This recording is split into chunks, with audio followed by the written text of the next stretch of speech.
we've got plenty of people here. I think we should perhaps kick off, Chris, as it's 12:30. Sounds good. Sounds good. Should we start with some introductions for those that don't know us? Do you want to go first, Chris?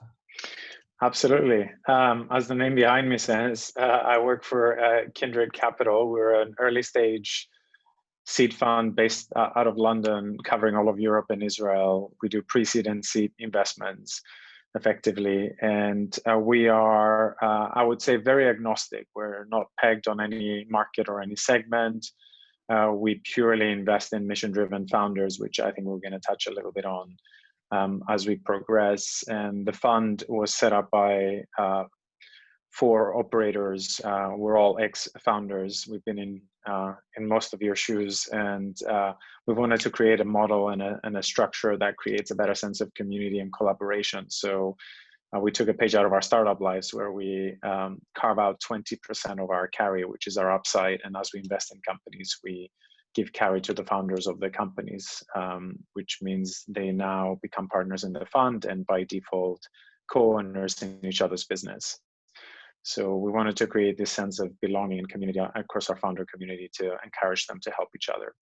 So that's the premise and the ethos of the fund. As I said, we do very early stage investments and a lot of university spinouts actually as well. Great. And I'm David. I work for Albion Capital. Albion is a long-standing fund manager in London, 20, 25 years of experience, just under £1 billion under management. We back all sorts of businesses. We have a focus both in software and in deep tech. Our deep tech focus comes particularly from our early stage UCL technology fund. That's what I spend a lot of my time doing, which is where we back research powered opportunities that come out of UCL. So we have a relationship with UCL, and we invest now £100 million fund exclusively into university spinouts. So we have a lot of experience and background doing that. So I'm really looking forward to talking with Chris today about our approaches to doing that and some of the experiences that we've had. And I think we were going to start off, Chris, just by talking about why we like investing in university spinouts. What draws you to like to invest in university spinouts? Yeah, look, it's something that all of us around the table, at least at Kindred, have experienced in past lives as well. We've all lived and worked in the US and invested into companies that span out of universities such as Stanford and other universities in the US, and we've seen the potential success of it and potential allure to it in terms of the type of technology innovation that happens, the type of talent that usually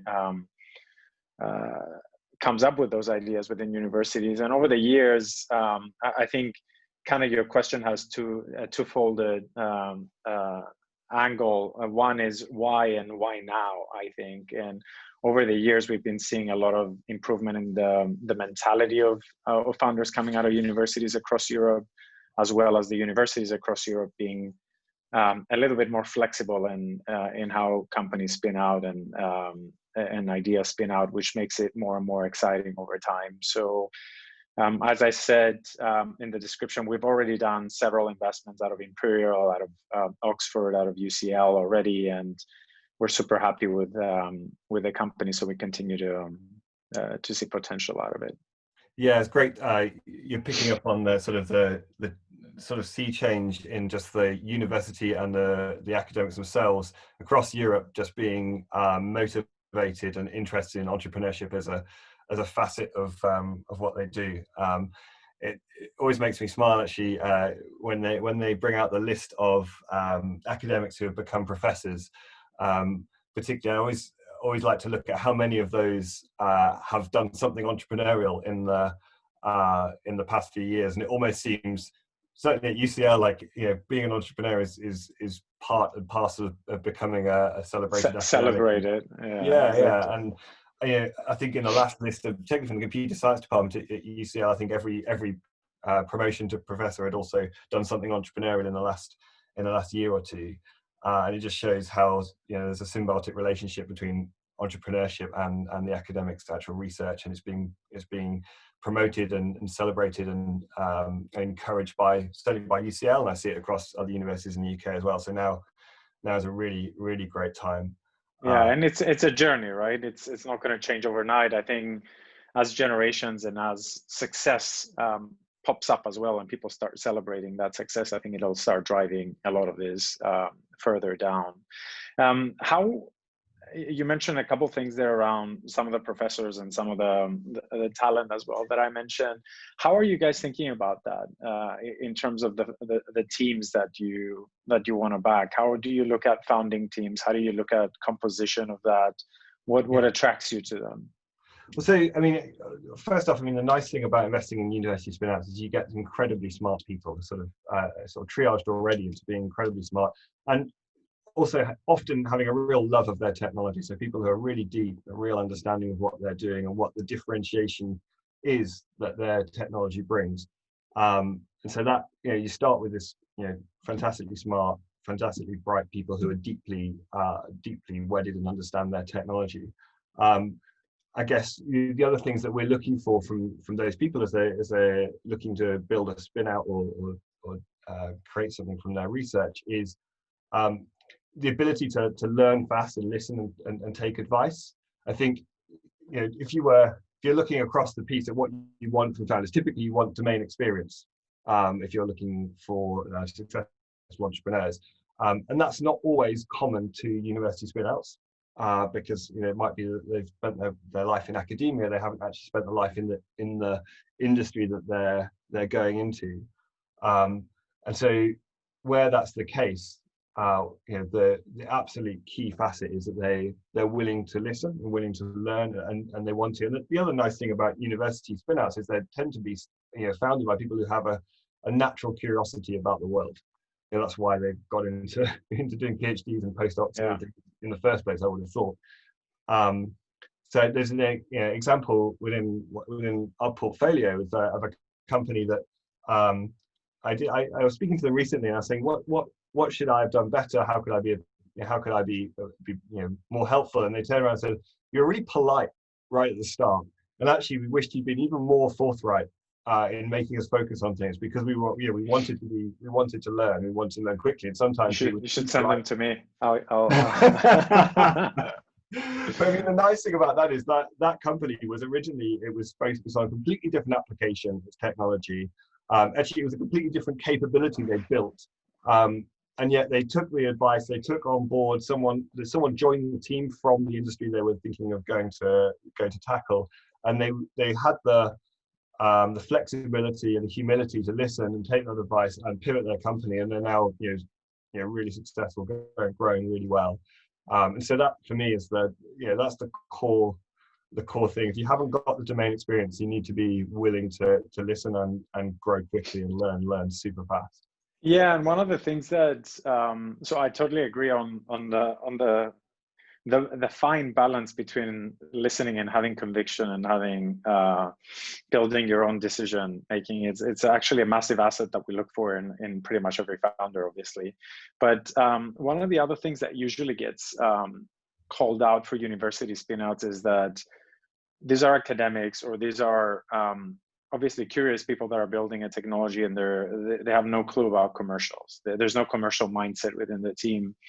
And I think there's an overlooked dimension in there, because to me, technology is obviously very exciting, and we always look for differentiation on the angle of the technology. But product, to me, is one of the most critical things that a lot of people miss out, because going from a transition of being a technology to being an actual product that is useful for actually an end user or an industry, is something that a lot of times get missed out. And I've always backed actually product-driven founders, because to me, product-driven founders have this paranoia of wanting to continue to reinvent themselves and cannibalize their own product and how they're building it, and don't stand still. And when you stand still, you typically get left behind by someone else that leapfrogs you. And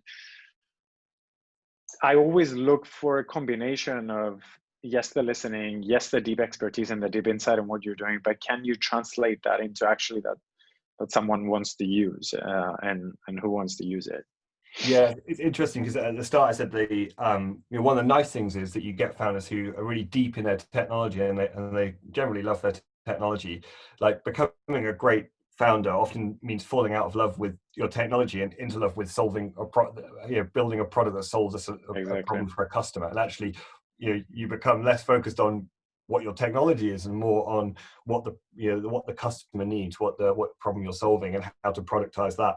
And that can be a really difficult journey because often academics have spent years building an amazing technology, which is forms a basis for the start of the business, but is not the core ultimate thing that they're going to sell to the customer. What they're going to sell to the customer is a solution, a productized solution to a problem that they have.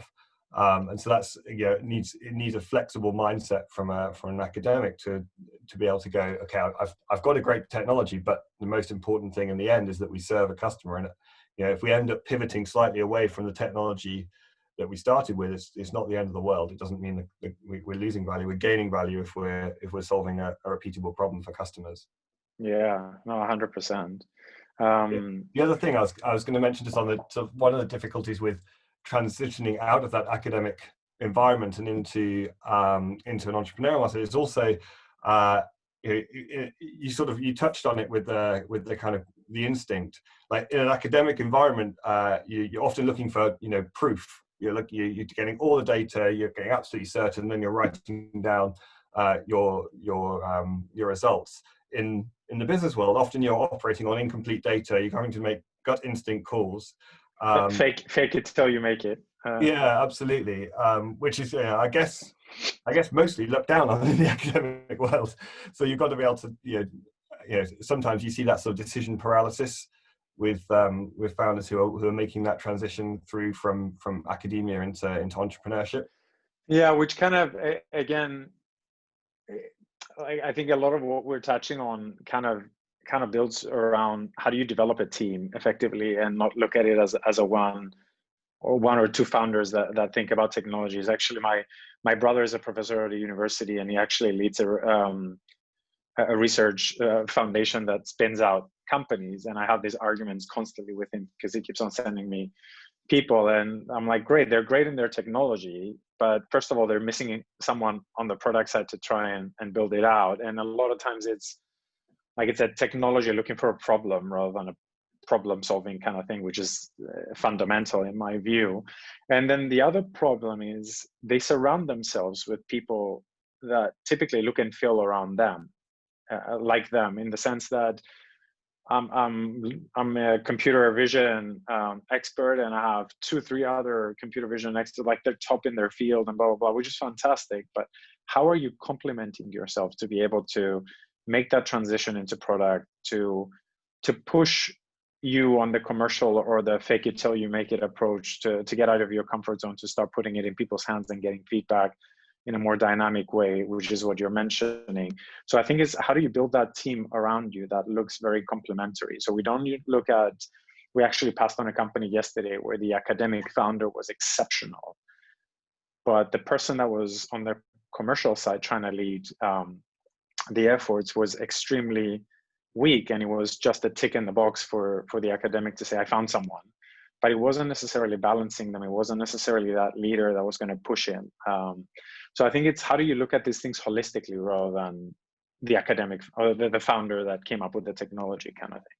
Yeah, I think I have a lot of sympathy for academics who are trying to make that transition, because what does a great product person look like? That's a difficult question to answer if you've never been involved in startup-led product development before. One of the things I think is really, really great for founders to do is to sort of hook as much as they can into the local startup ecosystem and connect with other founders and get their advice, help them sort of triage.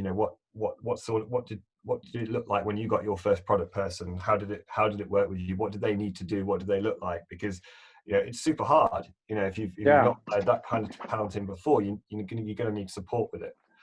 It's something we're seeing more and more, actually, to your point. It's we have a couple of our companies that raise substantial rounds that are spinouts, and every time we meet companies out in the ecosystem that come from universities, they're like, oh my God, I talked to one of your founders, I talked to James at Lab Genius, or I talked to so-and-so, and they gave me advice on how they went from this to this. And so I'm seeing a lot more of these because of the education in the ecosystem and the sexiness of startups and venture and everything else, I think we're getting there slowly. Obviously, it takes years for this transition to happen, right? Yeah, it's interesting. I think it's a nice and it's a lovely role that we can play as well, and particularly that being able to open up our portfolio to those early stage companies that are trying to build teams, trying to get to a stage where they're ready for investment, and they'd like to speak to companies who've done it before, who are in similar stages to themselves and what challenges they're facing. I think one of the big roles of a venture capital group is to be a connector. I think particularly with our focus on UCL, we spend a lot of time working across the piece at UCL, trying to connect up would-be entrepreneurs with people within the portfolio, other businesses we've seen in the ecosystem, to try and help them sort of build out their vision and understanding of what it's going to take. So go on from there. So how do you think it's best for an academic startup to come and engage with the funding community? What are the right things to do? How can they get a lot out of it, and what maybe are the wrong things to do? Yeah, look, I think it's funny because initially when we launched Kindred, we commented that the best way to get a hold of us is through someone that knows us a little bit more, and obviously those barriers are coming more and more down, and we don't want to block any people that don't necessarily know someone. So obviously you can reach us directly, but in my view, it's less about reaching the VC. It's more about understanding journeys that other people have taken and getting a hold of those founders. So to me, getting 60% of our deal flow comes from our founders, and 40% that deal flow comes because other people that wanted to spin out, or other people that had this idea, went and talked to James, or went and talked to. We actually have examples of, like, one of our Pure Affinity, which is one of our other investments, is an introduction from James at Lab Genius, because Henrik went to James and said, "How do I do this? How do I think of it? Who should I talk to?" And I think to me, it's less about going to the VCs, is more, how do I find the right kind of VC by talking to the right kind of founders that went through that journey that can help me to it. And one of my other kind of pet peeves around what's happening in the ecosystem, given how much money has come through, is the education of what is venture backable and what shouldn't be venture backable. Because we live in a time where, because of all the money and all the hype, everyone kind of thinks that we should be raising venture money, and it's only for the very, very, very few exception cases. We sometimes say something that we cringe even saying it, but you got to find these people that are on the balance between crazy and not crazy, like on the right side of crazy, ideally, that have no reservations and will stop at nothing and will push through walls and have these madness that are going to get on this treadmill. And I think, to me, there's a bit of soul searching that needs to go through. There's a bit of talking with other founders that go through this journey to understand, should I do this? It doesn't mean you can't build a beautiful business in any other way. There's so many different permutations and combinations, but figure that out and figure out what that means and how does that impact both the business and the market you want to be in, and yourself personally, most importantly, and your co-founders, before even attempting to get to VC. I think VC is becoming a lot more commoditized. Money is around, right? It's around, is this the right thing for me, and who is the right kind of investor for me, I would say. Yeah, no, I absolutely agree. I think particularly if you've got something deep tech, there is an opportunity to develop it quite far, before you have to come and speak to funders. I think deep tech in general, university type stuff, there are businesses that grow out of universities, based on deep tech research that don't require kind of VC funding, but a lot of them will do, I think, because they're probably a few years away from revenue when they start, because they're building a very complicated or deep solution. So if you can fund your own business through revenue from an early stage, then that's a very sensible way to do it, and keeps you in control, and there's no shame. Yeah, a lot of times I used to hear, "Oh my God, these guys are selling consulting," or "this they have contracts." And to me, That's fantastic, because first of all, you're showcasing that someone needs your product. Second of all, you can actually sell your product. So there's a sales aspect to you, and not just a tech aspect to you.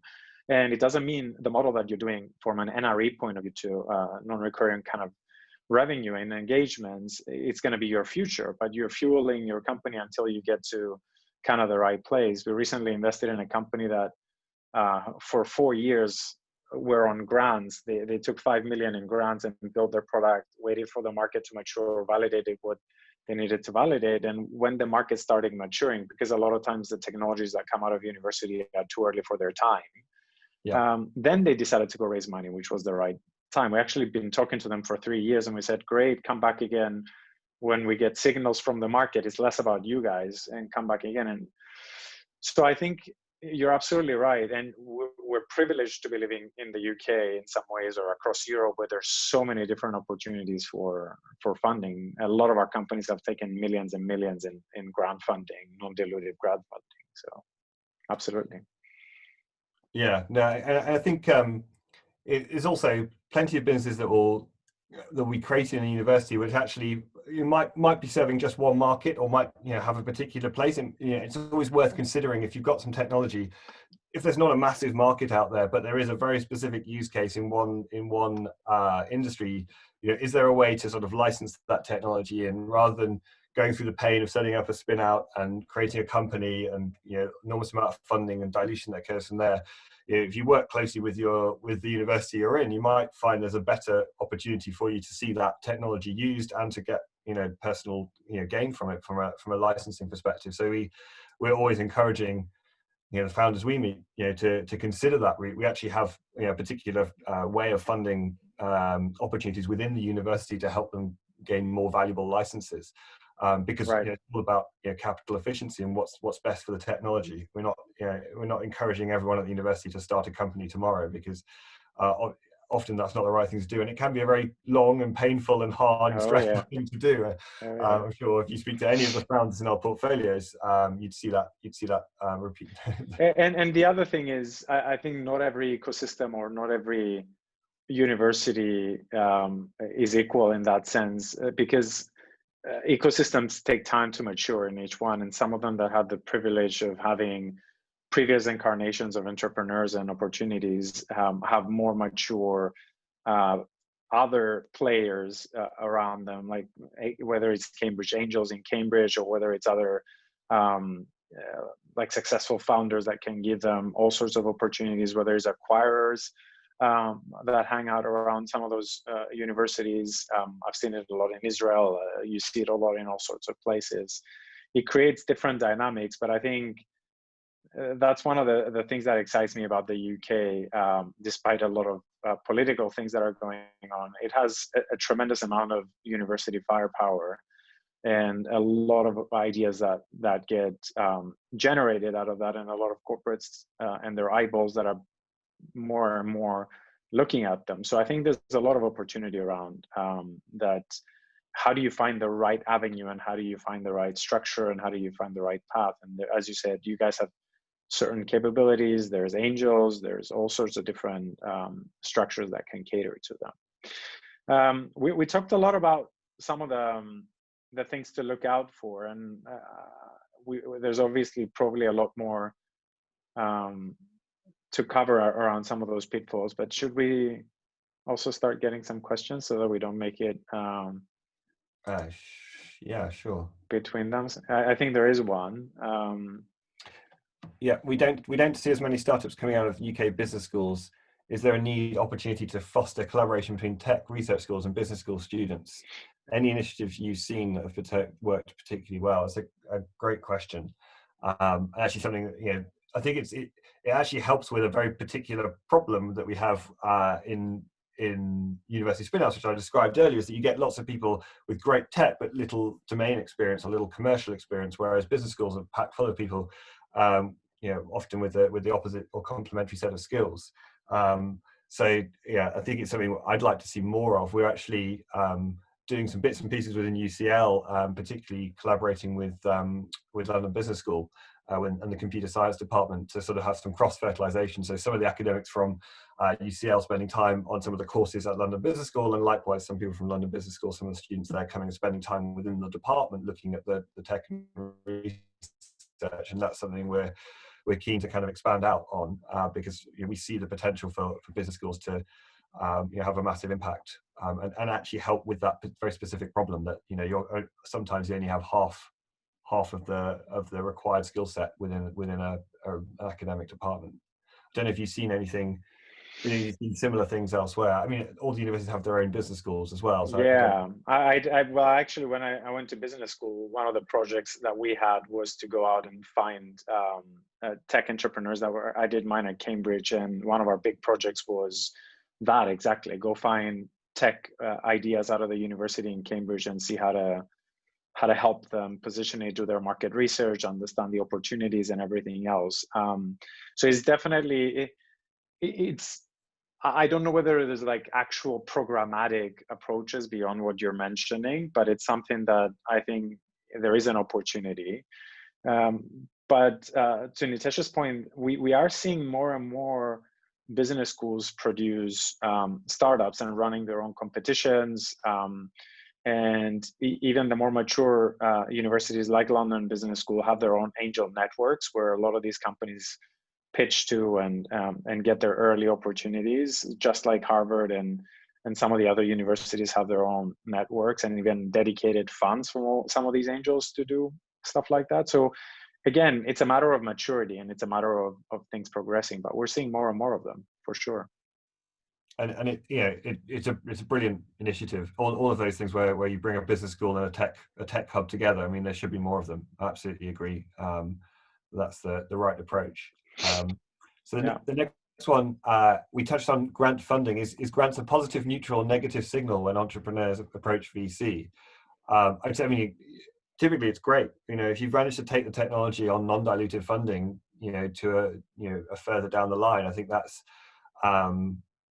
fabulous. The danger is that it's easy to get slightly hooked into grant funding. So, I have a company in my portfolio at the moment that's got 6 or 7 different grants running at the same time.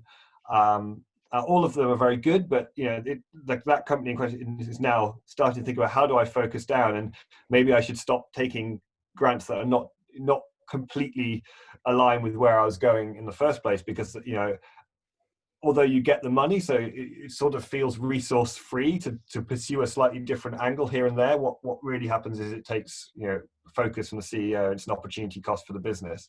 So winning grants, great. Getting hooked to grants and always following where the next grant is going rather than where you actually want to take the technology, not so great. I think that's how I 100% what he said. Yeah, it can be a distraction at some point, right?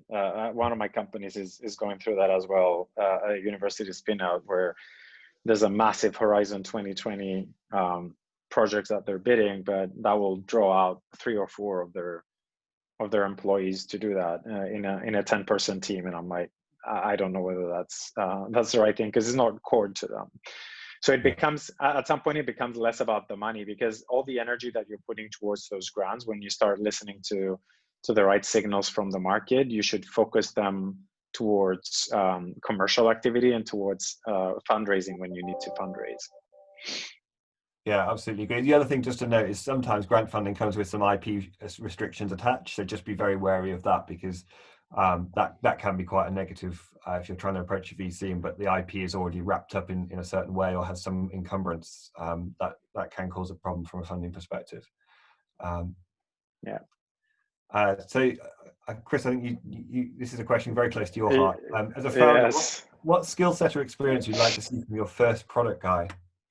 Yeah, to me, I think probably that is try to be less esoteric and be more closer to the customer, in the sense that rather than looking at your data and iterating on what you think is right, or what the data says you're right, or the technology says, is more, how do you spend more and more time out in the market? How do you create the right listening mechanisms and capture, like, what are the right questions to ask? How do I capture the right data? How do I feed that data into product features? How do I prioritize the product features? So it's a lot more that, like, to me, product is probably the most critical role in a company. And if you see actually a lot of people coming out of MBAs, they end up being in product roles, because by being in a product role, you're at the center of the company and you see everything.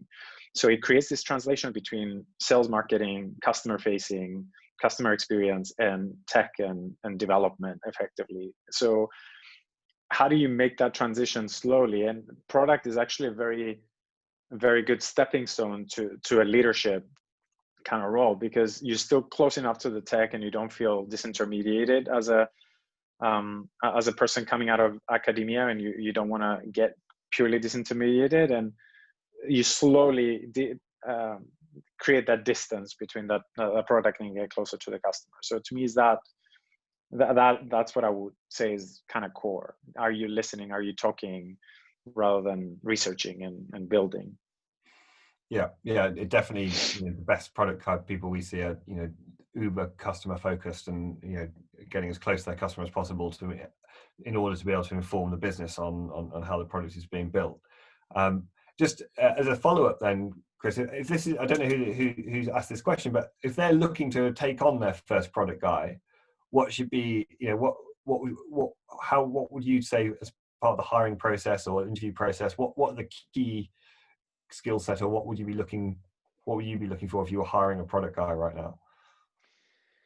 Well, to me, it's a combination of figuring out whether you have the aptitude and the potential to be the product leader in the future, and whether you want to bring someone that actually executes on the product side, versus understanding your limitations and understanding what you want to do, and you actually want to bring a product leader that's going to lead that. Because to me, the more senior the person or the more experienced the person, you have to be willing and able to let go of certain things and let them lead and create direction for the product vision, which is something that we find very, very difficult sometimes, and failed attempts at hiring product managers or product leaders, because the founder brings someone and then they have the vision, or they think they have the vision, and then they won't let go. And obviously the product person, if they're senior, doesn't want to just execute and like go through tickets and all of those things. So to me,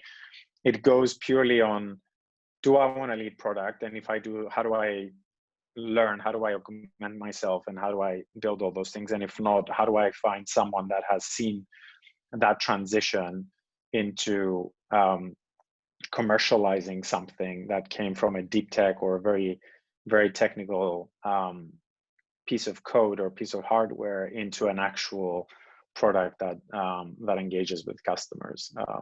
But I think there's as you can see from a lot of my questions, there's a lot of soul-searching things that founders don't usually take into consideration, and they just organically say, "Oh, I should go raise money, or I should do this, or I should do that." And I don't think it's that simple. Yeah, it certainly seems. I mean, your answer is really touching on the point of you've got to have a great degree of trust in your product person, because you are handing over, part of the direction of what was your baby to someone who's going to sort of tweak it and adjust it, and you've got to be able to do it on the fly and with them. So unless you trust their judgment sort of 100%, it's going to be a fractured relationship going forward. So yeah, absolutely key. Hopefully that answers the question. Next one, what if the team wants to step out of academia into startup mode, but they still need to obtain certifications, approvals, etc., before being able to commercialize? So I think this is talking about, I see it a lot in med tech, for instance. So, you've got a piece of tech, but you still need to get regulatory approval for it. I mean, that's where VC is a sensible sort of tranche of funding, because it can take that high risk, and you're not going to be earning revenues for a while, because until you've got your CE mark or until you've got your FDA approval, you're going to be unable to earn serious revenues. So VC is a good funding stream to consider in those circumstances. You've got to find a VC that sees that as its kind of specialist area. So if you're looking to obtain certifications in medtech, then you need a VC that really understands investing in that, we'll be able to assess the likelihood of you getting through those certifications, and at the end of it, the market still being in the place or having moved to the place where your tech will be relevant and interesting. So that's sort of classic seed funding territory. For VCs, you'd want your VC to have a good understanding of the certification or approval process that you're going through, because if they don't, you'll be questioned every board meeting why you haven't yet got there or raised revenue yet, which won't be very helpful to you as a business if it's a long process to get there.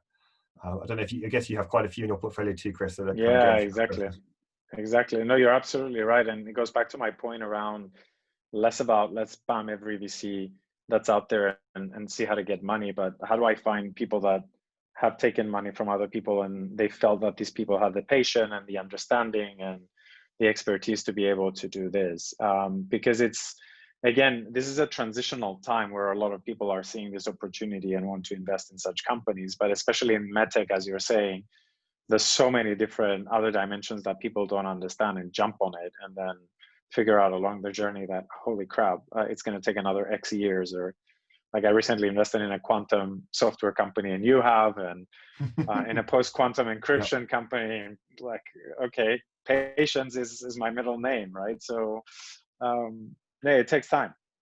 Yeah, so I would be, if I was a founder in that situation, I'd be looking, that anyone who was going to fund you, be it a VC or anyone else, was really spending time to get to know your business and understand exactly what you're trying to achieve, and that they understood the journey you're going on. And I think it's, I think most VCs and most funders, other types of funding, are happy to have that conversation quite early and talk to you about, okay, so this is the journey we've seen with some of the other companies going through this approval process. So this if you're raising X, maybe you should be raising X plus Y because this is what we've seen elsewhere. I think I don't think it's the wrong thing to go and talk to a VC if you've got that long slog until revenue, and try and get the benefit of a bunch of experience that they've had and just see if that fits with your aspirations for how you'd like to take the business forward. So hopefully that's answered that question as well. Yeah, and maybe, I mean, you brought another point, and we're probably not going to be able to answer all of them because there's a whole bunch of questions coming in, but we're happy to do follow-ups if you guys like. It's you see a lot of, again, as the ecosystem is evolving, VCs are evolving as well, and there's a lot of VCs that are going to be a lot more selfish about what they need rather than what the company needs. And some of the companies that we see, because of the long cycles of markets maturing or products maturing or whatever, end up having to raise intermediate bridge rounds or whatever, and a lot of them are very dilutive, they're painful. So have these conversations with your investors and ensure that you both understand the longevity of what you need to do, both in terms of technology and conversion into commercial, and raise enough money to give you that. It might be a combination of grant and venture funding in that case, but be careful not to underraise and be punished along the journey. Yeah, absolutely. I mean, there are loads and loads of questions coming through, so we're absolutely not going to be able to answer them all. So please do reach out afterwards, and happy to take some of these kind of offline. There's someone has asked us to expand on how founders can identify and recruit. Like I think they effectively mean co-founders, core complementary team. I think that's one of the hardest challenges. There are a number of different ways of, there are various accelerator programs around London. I'm sure I won't mention any of them by name, but I'm sure you're all aware of which ones there are. That can be a way to go and find a co-founder. I've had university tech entrepreneurs who've got some tech and haven't been able to find a co-founder, successfully go and find co-founders through those programs. I think the biggest thing is get stuck into the ecosystem. They're absolutely, if you're in the UK, and particularly if you're in London, it should be an easier job, because there are so many startup meetups and programs around to help businesses in their earlier stages that those are the best places I think to go and help you find your complementary people to set your business up with. I don't know if you have any further suggestions to that, Chris. No, I totally agree with that. I think we can just try and cover as many as we can through this. I think Fred had a question around some of the universities, the usual suspects. So is it all VCs going beyond the Russell Group?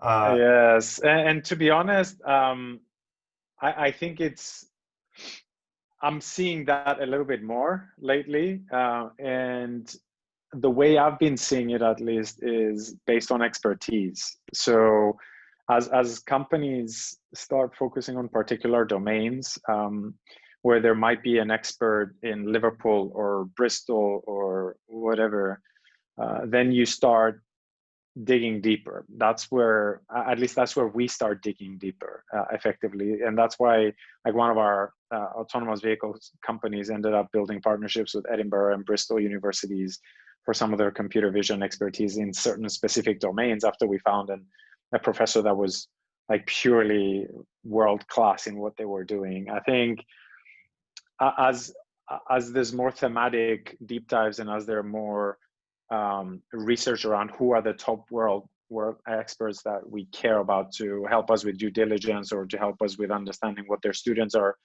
doing, yes, we are. But obviously the big ones are low-hanging fruit, and again, it's not just their low-hanging fruit. It goes back to what I said earlier. These universities are not just individual universities. There's whole ecosystems set up around them for the right reasons, right? There's angels, there's corporates, there's successful entrepreneurs. There's all sorts of things that make it a holistic ecosystem and not just a university.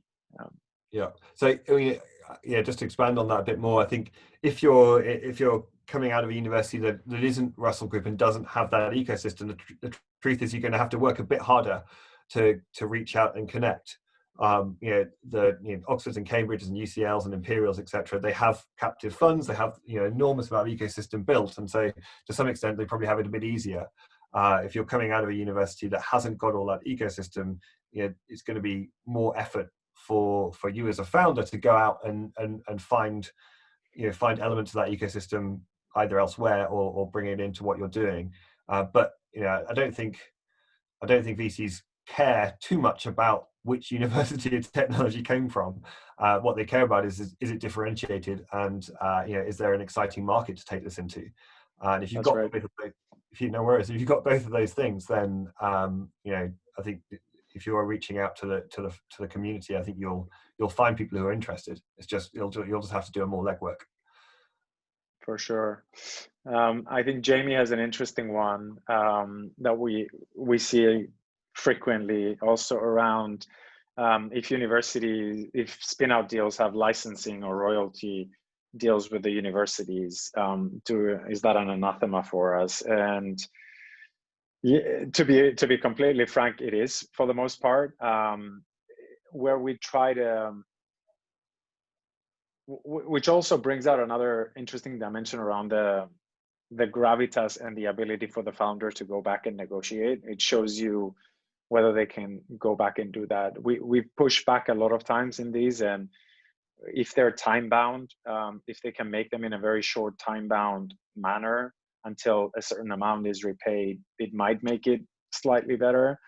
But for the most part, what we end up pushing the founders is to go back and show to the university the potential upside with the hopefully small ownership stake that they're going to end up having in the company rather than the royalties. Yes, I think I'd add a little bit of nuance to that and just say there are some industries where license and royalty payments are quite common, and so those industries, it's possible to build a successful startup in those businesses with royalty and license payments back to universities, because they're operating in an environment where there are royalty and license payments all over the place. So a good example of this is the semiconductor industry. Right. If you look at ARM's obviously basically a royalties and licensing business in itself, but where a VC is going to be expecting to fund a business that's probably going to have a few of those deals going out and earning from it being license and royalty revenue, it doesn't mean it's impossible to do it in that space. Therapeutics is another area where this is absolutely common. and it's not difficult for that industry to accept. There are other industries where it's so unusual that trying to get any funder, and for an early stage funder, particularly for because I'm connected to UCL, I'm keen to make sure that the university is getting something for the effort and energy they put into helping the business. But at the same time, what I don't want is fund that business and it get to the next stage and no one wants to touch it because it's got this license or royalty payment. So we have to think very carefully about the fundability of businesses as they grow. And I think, like I said, that comes down to just having to think very carefully about the industry. If the industry has, if it's the norm in the industry, then there is a way of making it work. If it's not, then you need to go back and work out a different deal with the university. Like Chrys says, equity is probably the better way to do that. Yeah. So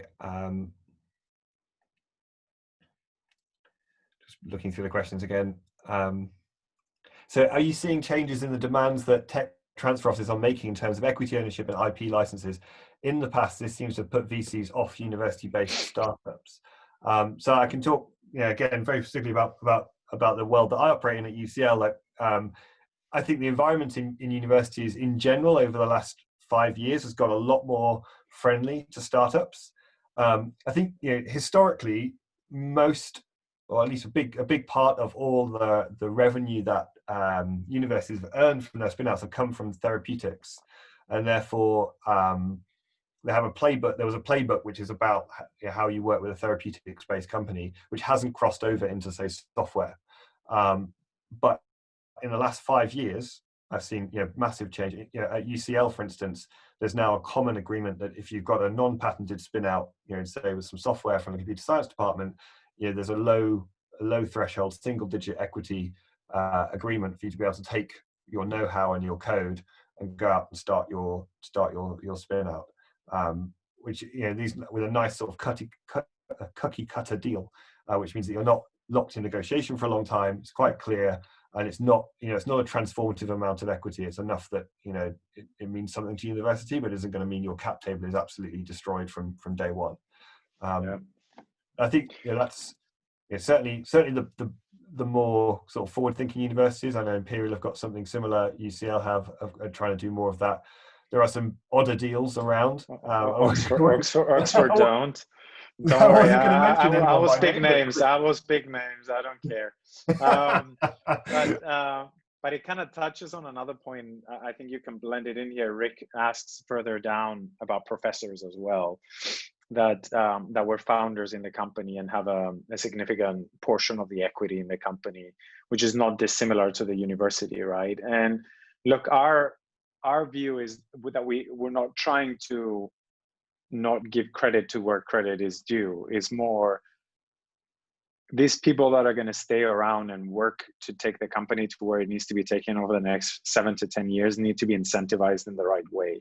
And if you have dead weight on the cap table for a long time, that complicates things. So to me, it's a matter of finding the right balance. And if that professor or if the university is going to continue contributing somehow, we're definitely not averse to them having some ownership. It's more of a matter of how big is that ownership, and especially if they're not contributing.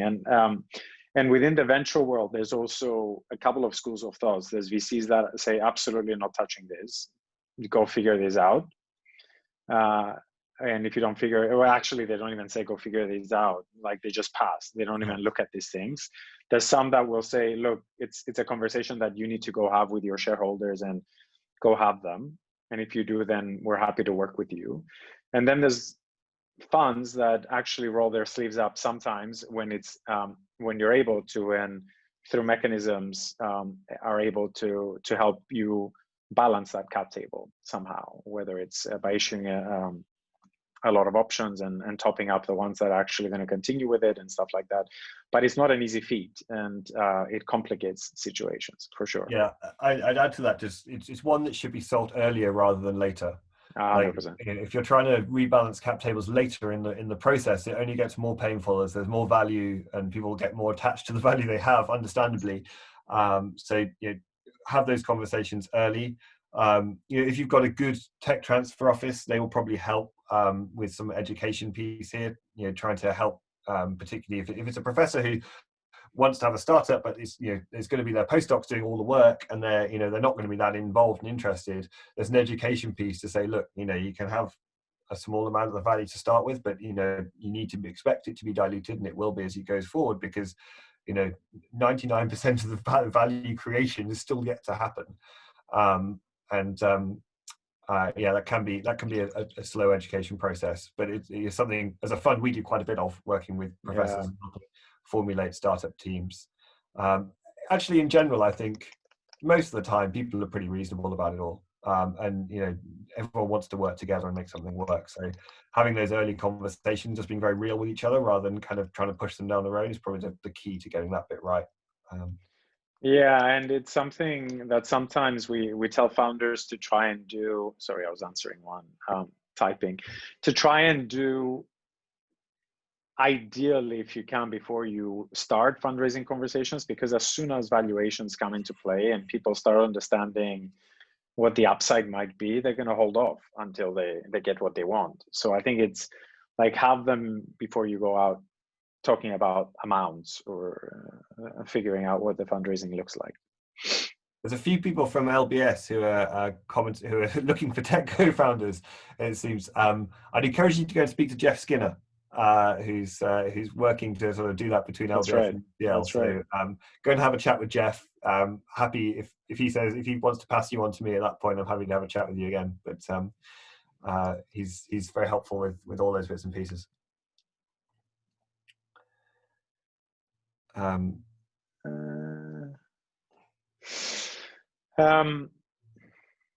Nicholas is asking if deep tech funders who are usually inventors of their tech don't feel like they should give out percentage. To me, this is a very broad question. This is not necessarily around what you're talking about. It doesn't mean just the inventors don't do it. It's a matter of philosophy of what kind of company you want to build.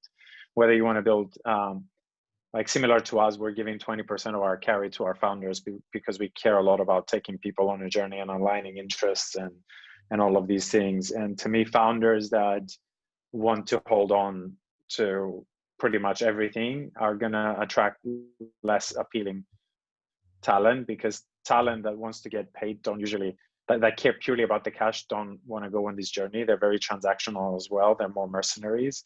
And if you want to build a really successful, massive company, ideally you want to bring people with you on this journey that are going to be aligned with you and push through the same walls with you. And that typically gets matched with equity, because that's the incentivization and that's the upside, is not the cash component. So to me, and the other way to think about it is a massive piece of a tiny pie is worth nothing versus a small piece of a massive pie is worth a lot. So it depends on what you want to build. If you want to build a massive pie, then share the love and take people on a journey with you. Yeah, absolutely agree with all of that, particularly about the pie. Someone asked about multi-tier share structures, and do you think there's a barrier if companies are seeking investment? So in general, you want as simple as possible in order to be able to grow quickly and scale quickly and go through funding rounds. So any sort of complexity at the early stage is a bad idea, I would say. So try and keep things as flat and as simple as possible. That said, it's not uncommon for investors to want liquidation rights, which is if they invest, they want, if in a downside scenario, they want to be able to get their money back if things don't go particularly well. But other than that, you shouldn't be different voting rights and other bits and pieces in early stage startups. That just seems like complexity that doesn't need to be there and will ultimately come to hurt the company, I think. So try and steer away as much as possible from that stuff. Yes, for sure. Okay. How much do you typically invest in a seed round or a round A in university deep tech spinouts? How much percentage of the company do you expect to retain in return? Great question, whoever asked this. Broad. It's quite broad. I'm going to keep away from therapeutics with the answer, because I think the answer for therapeutics is quite different. So I'll keep away from that one for now and just sort of talk more about generalized tech. So seed rounds for deep tech coming out of university, anything between kind of $500,000 to sort of 2.5 million is kind of a standard seed round size now. Chris, would you checking whether you this is moving quite a lot, so I'm not quite sure. If we had this question last year, it would have been 0.5 to 1.5. Now it's become 2.5. It's moving.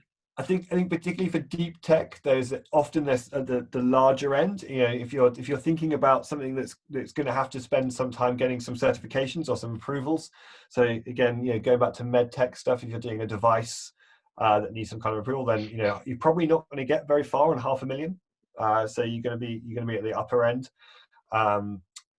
Likewise, if you're a software spin out and you're just trying to build an MVP, then a few $100,000 is probably enough to get you to a sort of secondary to proof point.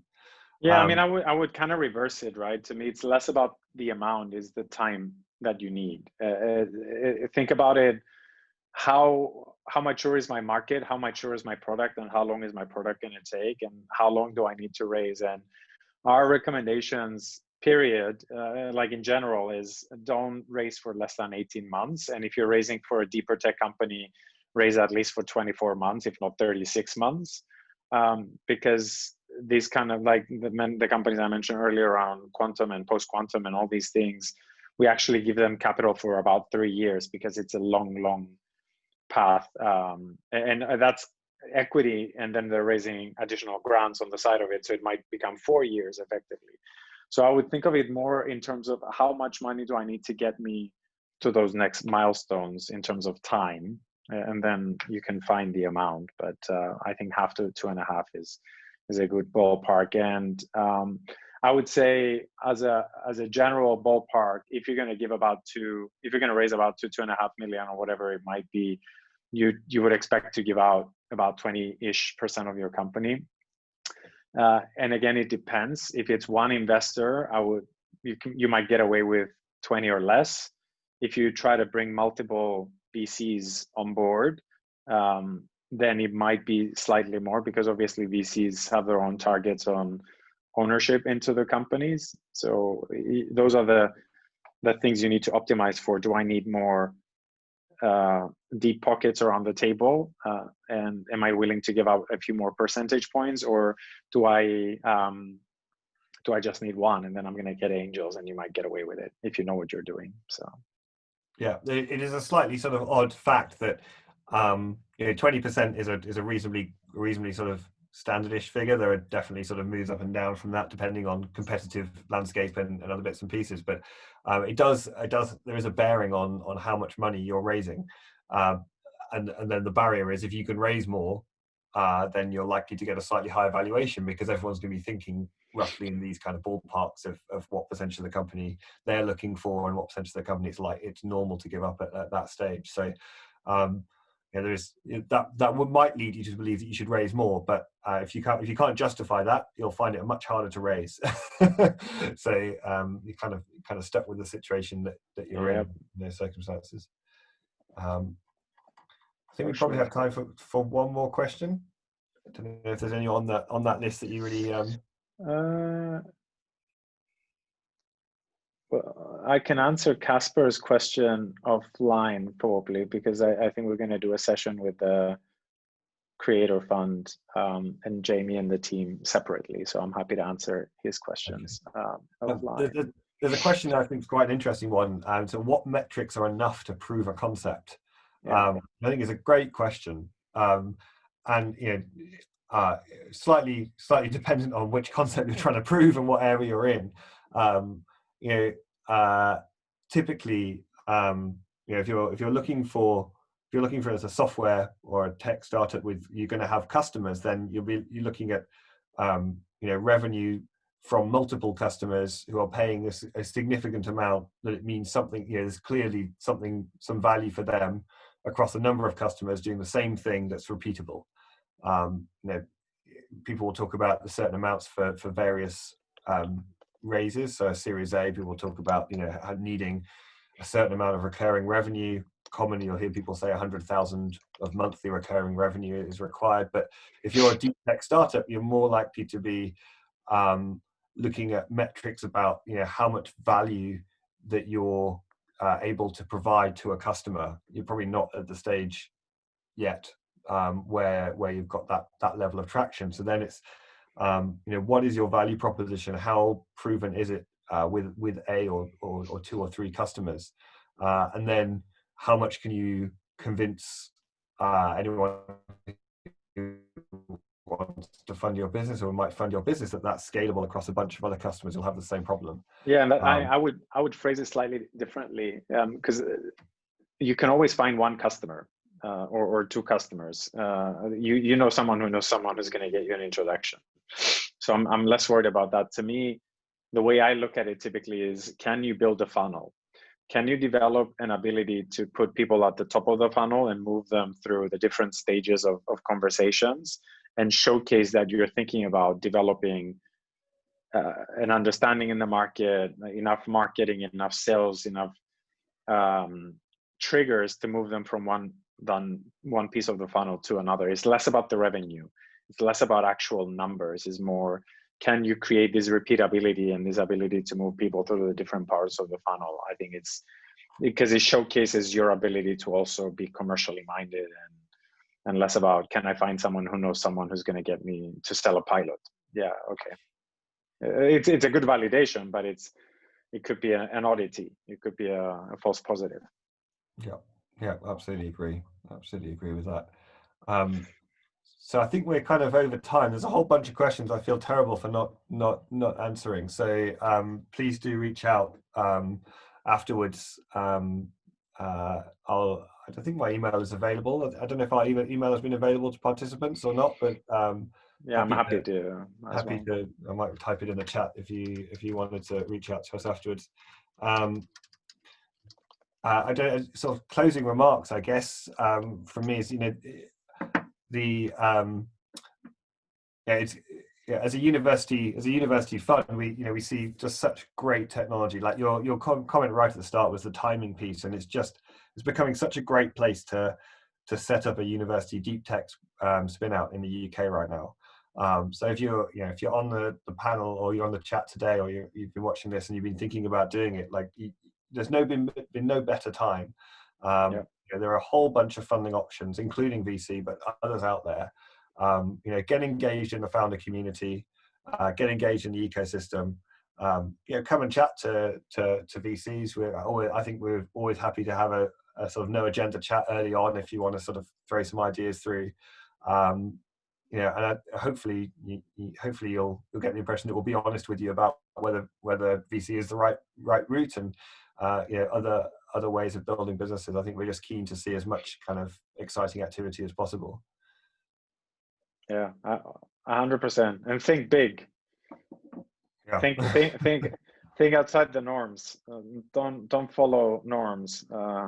Break stuff and ask for forgiveness, basically. So, yeah, the more we see a lot of technologies, but a lot of them we can see a path to a 20 million exit or 50 million exit. Great features, great technology, looking for a problem, but find the problems, find the users, and yeah, don't follow norms. I think very, very big. That's what we care about. Excellent. Well, thank you to everyone who's attended today. I've really enjoyed chatting, Chris, as always. It's been great fun. Thank you, guys. Yeah, we look forward to following up with some of you afterwards. Thanks, David. Cheers.